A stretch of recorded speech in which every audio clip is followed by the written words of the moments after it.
Demək, Çinar xanım, hərbi sahə spesifik sahə olduğuna görə Azərbaycan dövlət başçısı da bu günləri 4-cü Şuşa Qlobal Media Forumunda bu sahə ilə bağlı ümumi fikirlərini səsləndirdi və mən də elə o ümumi fikirlərə əsaslanaraq demək istəyirəm ki, ötən il ölkə başçısının dövlət səfəri zamanı Çinin bəzi aparıcı hərbi sənaye kompleks rəhbərləri ilə görüşü oldu. Azərbaycan prezidentinə müdafiə sahəsində Çinin aparıcı şirkətlərinin məhsulları təqdim olundu. Həmin məhsulların taktiki, texniki xarakteristikası izah olundu və Azərbaycan artıq Çindən həmin o hərbi təyinatlı məhsulların daha çox raket artilleriya qoşunlarına aid olan hərbi məhsulların bir qismini əldə eləyib. O cümlədən bizim rabitə sahəsində olan qoşunlarımızın da tələbatını ödəyə biləcək məhsullar əldə olunub. Ölkə başçısı da qeyd elədi ki, o məhsulların bir hissəsi artıq Azərbaycandadır. Biz keçirdiyimiz təlimlərdə həmin o məhsullardan da həm istifadə edirik, həm ötən il o zəfərin 5 illiyinə həsr olunmuş paradda da onların bir qismi bizim Azadlıq meydanında nümayiş etdirildi. Digər hissəsi isə yəni ölkəmizə gətirilir, həm də Çin mütəxəssisləri ilə bir yerdə bizim Müdafiə Sənayesi Nazirliyində müəyyən layihələr həyata keçirilir. Bu çox önəmlidir. O məhsullar təkcə daxili tələbat üçün deyil, o məhsullar həm də yaxın perspektivdə postsovet məkanda və yaxud da ki, dünya ölkələrinin hərbi ehtiyaclarını ödəmək üçün təqdim olunacaq. Bilirsiniz, hər il ölkənin, daha doğrusu dünyanın ayrı-ayrı ölkələrində hərbi sərgilər keçirilir. Həmin o sərgidə Azərbaycanın həm özünün, həm də müştərək qaydada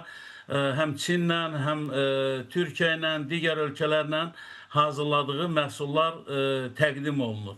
Mən o məhsulları nəyə görə Çinar xanım adlarını çəkmirəm? Çünki adətən o məhsulların adı, yəni çəkiləndən sonra siz də, mən də, dostlarımız da yəni o məhsullar haqqında geniş danışa bilərik. Amma mən sizə deyim ki, onlar yeni nəsil silah-sursatlardır, yeni nəsil yeni təhdidlərə cavab vermək gücündə olan avadanlıqlardır. Ona görə də ölkə başçısı bu günləri yəni o məhsullar haqqında danışdı və mən sizə deyim ki, artıq bəzi məsələlərlə bağlı müzakirələr hələ davam etdirilir və həmin hərbi texniki əməkdaşlığın nəticələrini də biz bu ilin sonunda daha yaxından görəcəyik. Çünki Çin şirkətləri Azərbaycanla əməkdaşlıqda maraqlıdırlar, həm də Azərbaycan onlar üçün bir cəlbedici istiqamətdir, cəlbedici bir ölkədir. Ona görə də Çindən və Mərkəzi Asiyadan olan o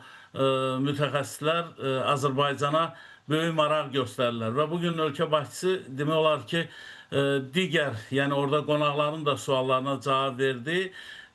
Bu regionda baş verən müharibələrin dərhal dayandırılması ilə bağlı, yəni söhbət Rusiya-Ukrayna müharibəsindən gedir, o cümlədən Amerika-İran gərginliyi fonunda və bunun fonunda Azərbaycanın öz müdafiə və təhlükəsizliyi üçün lazım olacaq addımların atacağını da anons elədi. Mən düşünürəm ki, bu çox önəmli idi, çünki bəzi ölkələr hələ də yəni regionla bağlı bəzi planları düşünürlər, amma mən elə başa düşürəm ki, Azərbaycanın həm müdafiə və təhlükəsizlik imkanlarının genişləndirilməsi, artırılması onlara bir mesajdır ki, onlar artıq reallığı qəbul etməlidirlər ki, Cənubi Qafqazda Azərbaycanın öz necə deyirlər, yeri və çəkisi var.